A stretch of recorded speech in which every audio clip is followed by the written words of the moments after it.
Hey, good afternoon, everyone. Thanks for joining Drew and I here talking about some key quotations that really have been impactful to our lives. And hey, Drew, once again, it's great to see you.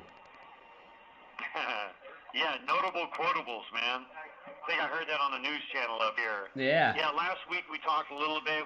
I think you and I only did like two quotes. Our goal was to do four, but today we wanted to come back and share a few more things. And the important thing is, what philosophies driving your life.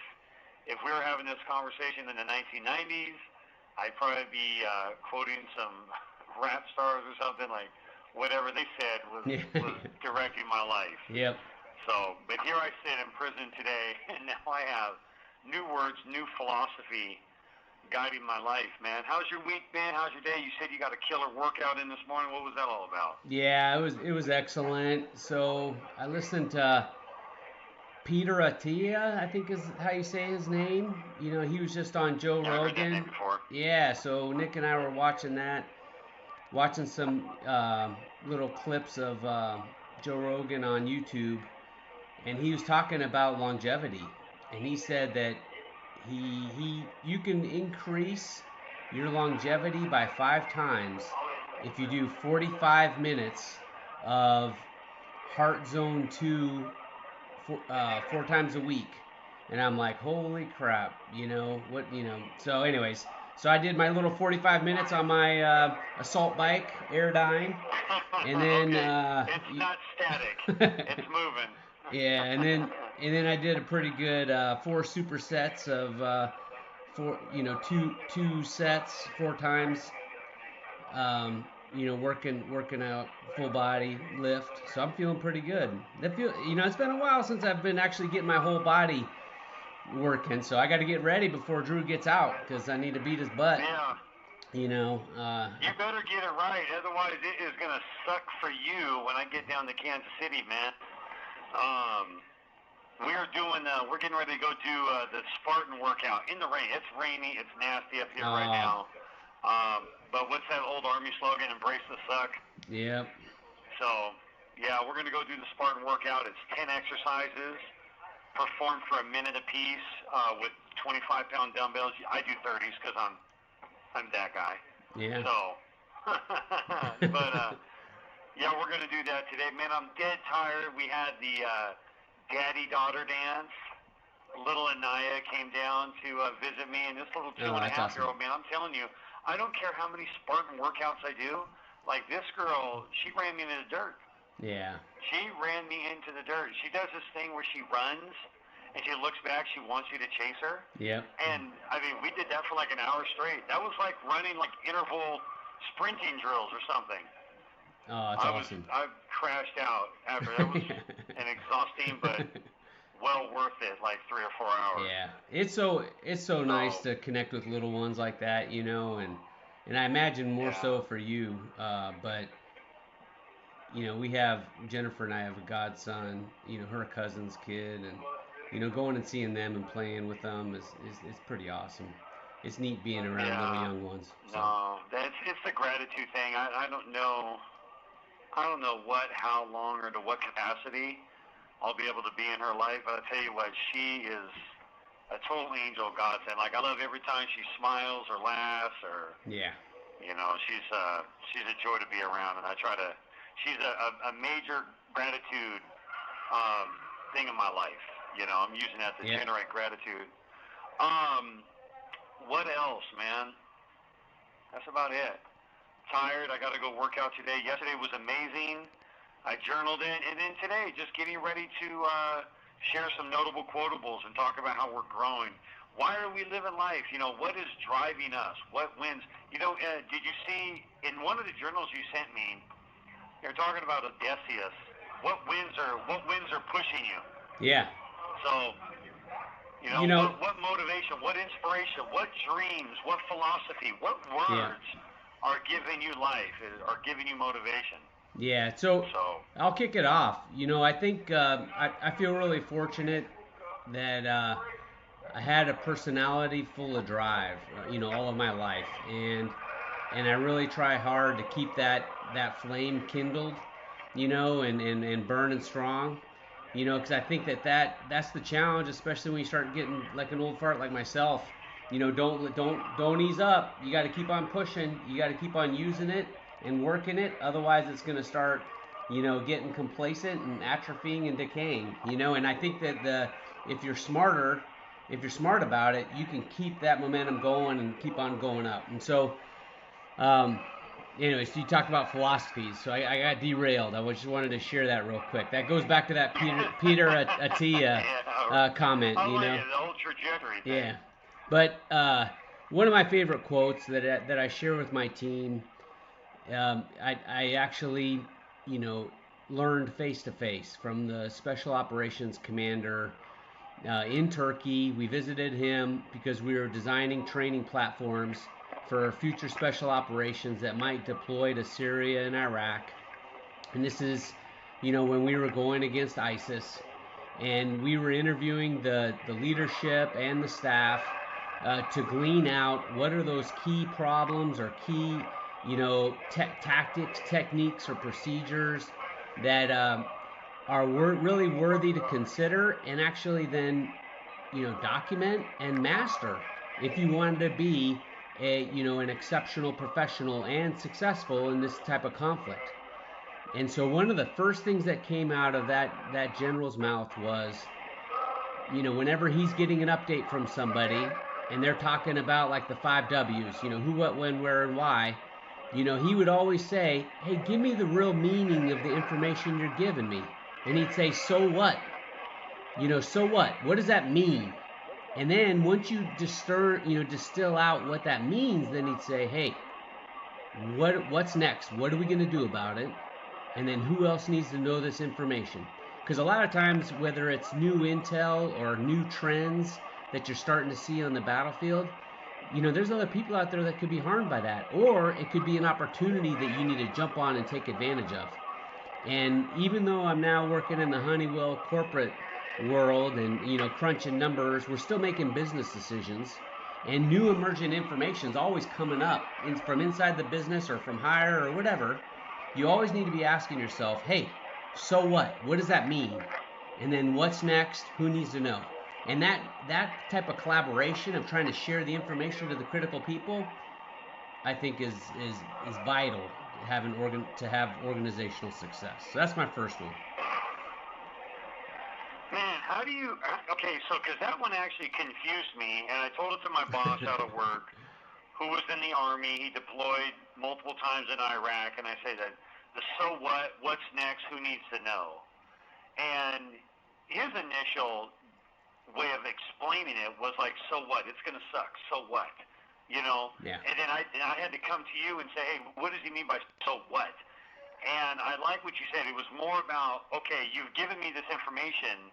Now put this information in context. Yeah. And what I want to ask you is, how do you, okay, that's cool, that's a general on a battlefield in Syria and Iraq. How does somebody apply that in their life? Because it makes me think of Tony Robbins when he says, what to think, what things mean, and what to do. Yeah. Well, I think remember that? He said to Tony Robbins, there's three things. What to think, what things mean. And that's what what do things mean? That's so what, huh? Yeah. Yeah, that's where you have some overlap in meaning. It's like you got to get to the essence of the meaning to then determine, what you're going to do afterwards, right? Tony Robbins said, hey, what does it mean? And then what are you going to do about it, right? This is not talking about, Tony Robbins, it fits in there too, right? He's saying, hey, what to think. What are you going to fill your brain with? Are you going to fill it with worry? You're going to feel it about, with feeling like you've been slighted by somebody or whatever? Or are you going to be always scanning the environment for opportunities or maybe obstacles, assessing, perceiving the environment? Ryan Holiday likes the word perceive, so you can distill out those opportunities and then analyze it and understand, hey, how can you navigate this? How can you find your pathway to success?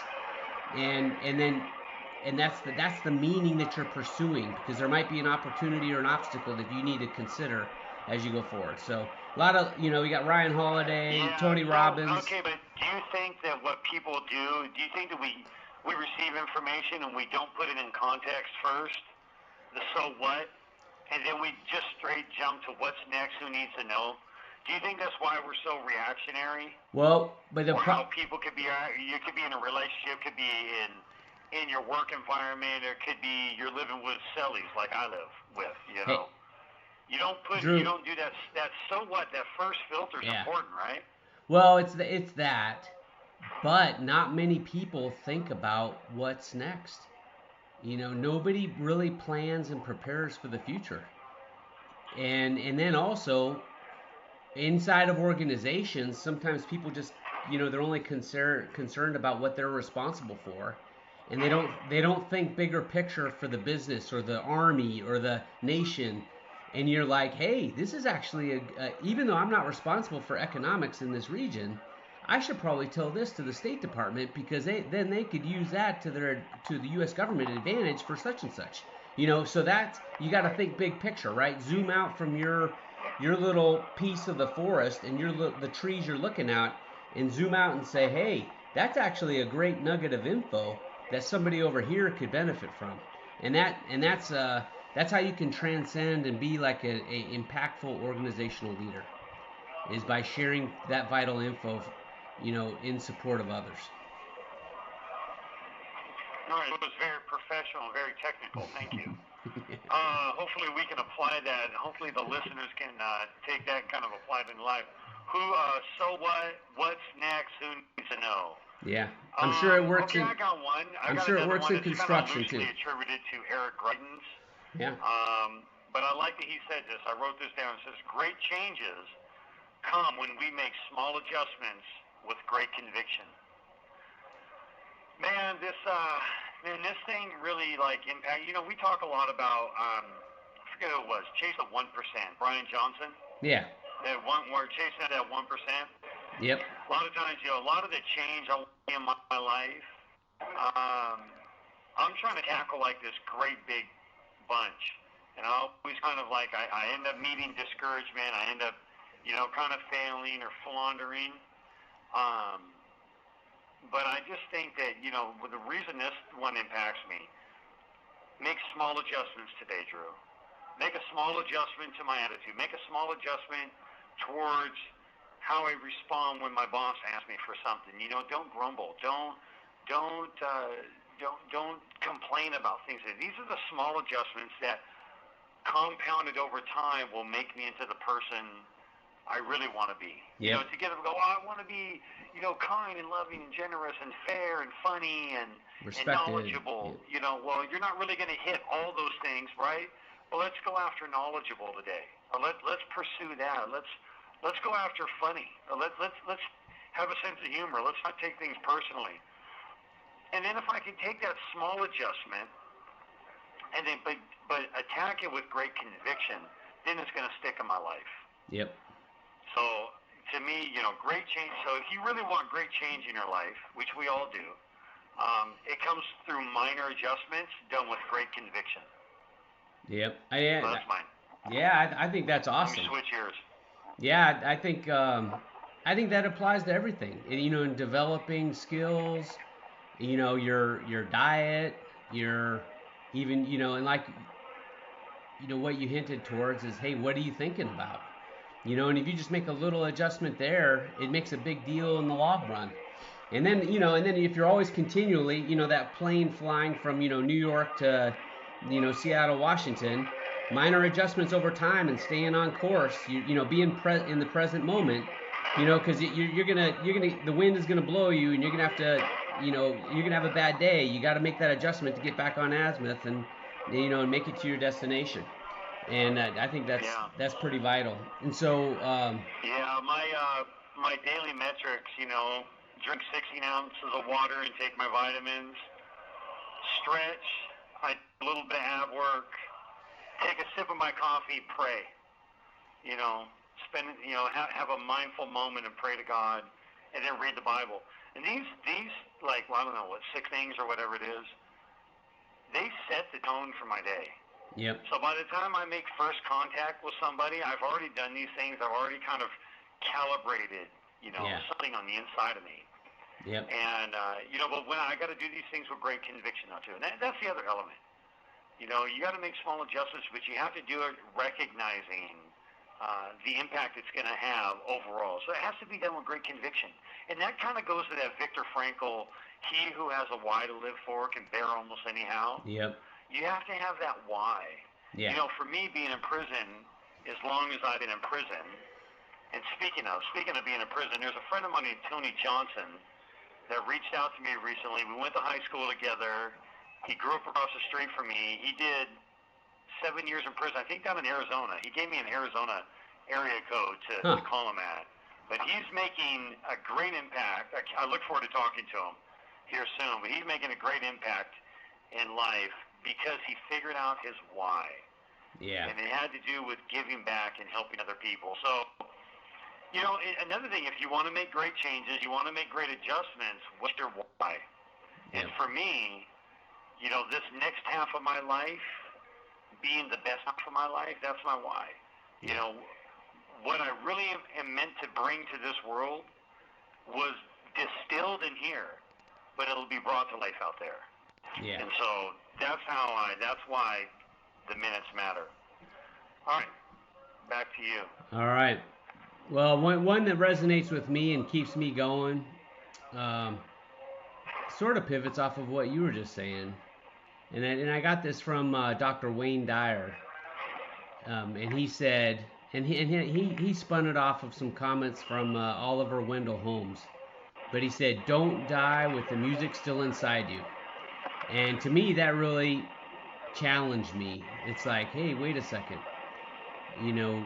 there is everybody, not just me, but my kids and my wife and close family like yourself. There's lots of opportunity and potential in everybody, and it's really important that we try to maximize ourselves and reach our fullest potential, because that's the last thing you want, is to have that final regrets that you didn't push yourself and try to be the best you could be. And there's a lot of folks, self-development folks and coaches, and they say that, hey, that's one of those tools that you can use is on your deathbed, you're gonna see when you go, you go before God, you're gonna see the person you could have been, and you're gonna, assess yourself, hey, what was I and where am I going, and what did I do, and it'd be nice to hit that final end state and be satisfied with the journey that I have gone. And so, so to me that challenges me to live authentically and make the most of my time on this beautiful journey and beautiful life, and be grateful for all that I have. And so, but keep on driving. No, that's good, man. I really like that quote. It's funny because my last one here kind of hits home with that too. It says, "I shall pass." I don't know who. I read it out of an Eric Greitens book, Resilience, but he attributed it to somebody else in the book, and I don't know where it comes from, but it's amazing. It says this: "I shall pass through this world but once. Any good, therefore, that I can do, or any kindness that I can show to any human being, let me not defer nor neglect it, but let me do it now, for I shall not pass this way again." Yeah. Did I quote that right? Yes, I did. "For I shall not pass this way again." I did this giant, before I left Stafford Creek, I did this giant, like,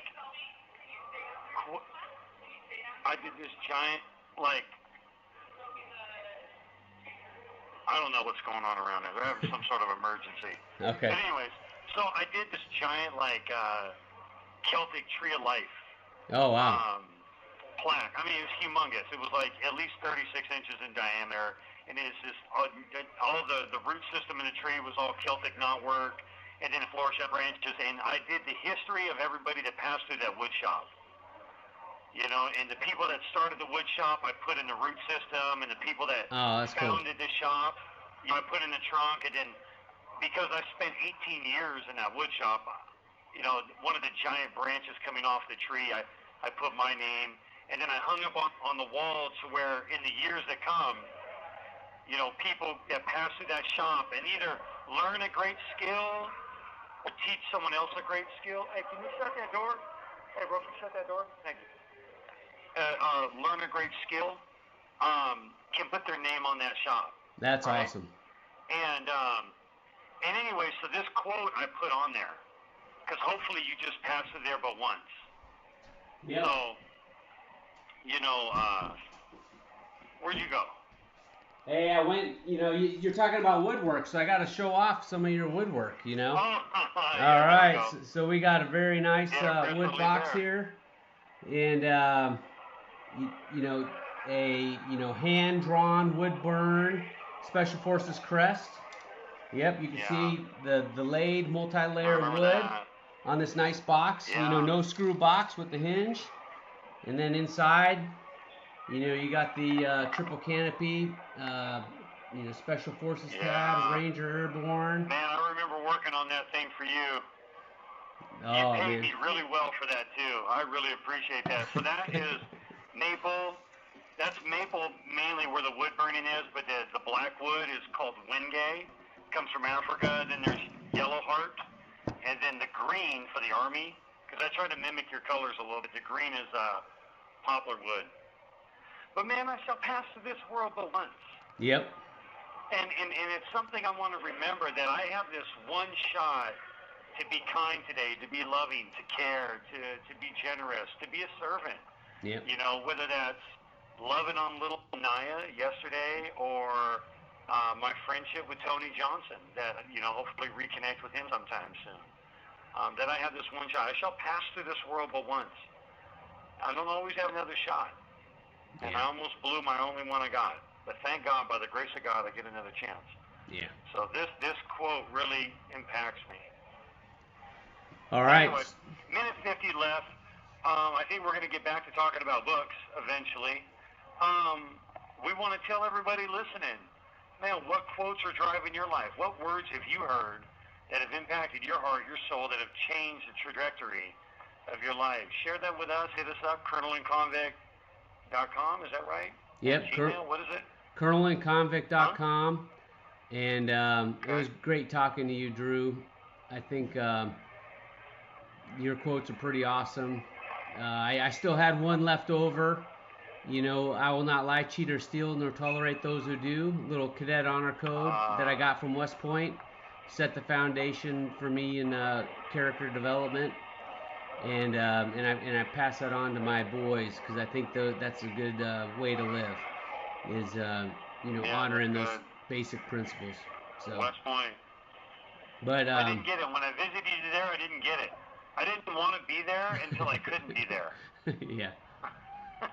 Well, I remember talking to you and taking you out rock climbing, and you peeing your pants. No, don't even bring up the rock climbing experience. No one in this world needs to relive that, let alone me. We will remedy that rock climbing experience one day. All right. Oh man, I had no problem climbing up. It's just rappelling down. Yeah. Climbing up, I went up like a little spider monkey. Yes. When you just said like plant your feet and lean back, that raged against all, like, no one leans back. You climb back down. Yeah. Not when you're rock climbing. Hey man, I love you. God bless you. And I love you look too. forward to talking to you next week. Yep. Have a great day, Drew. It's good to see you. Till then, man.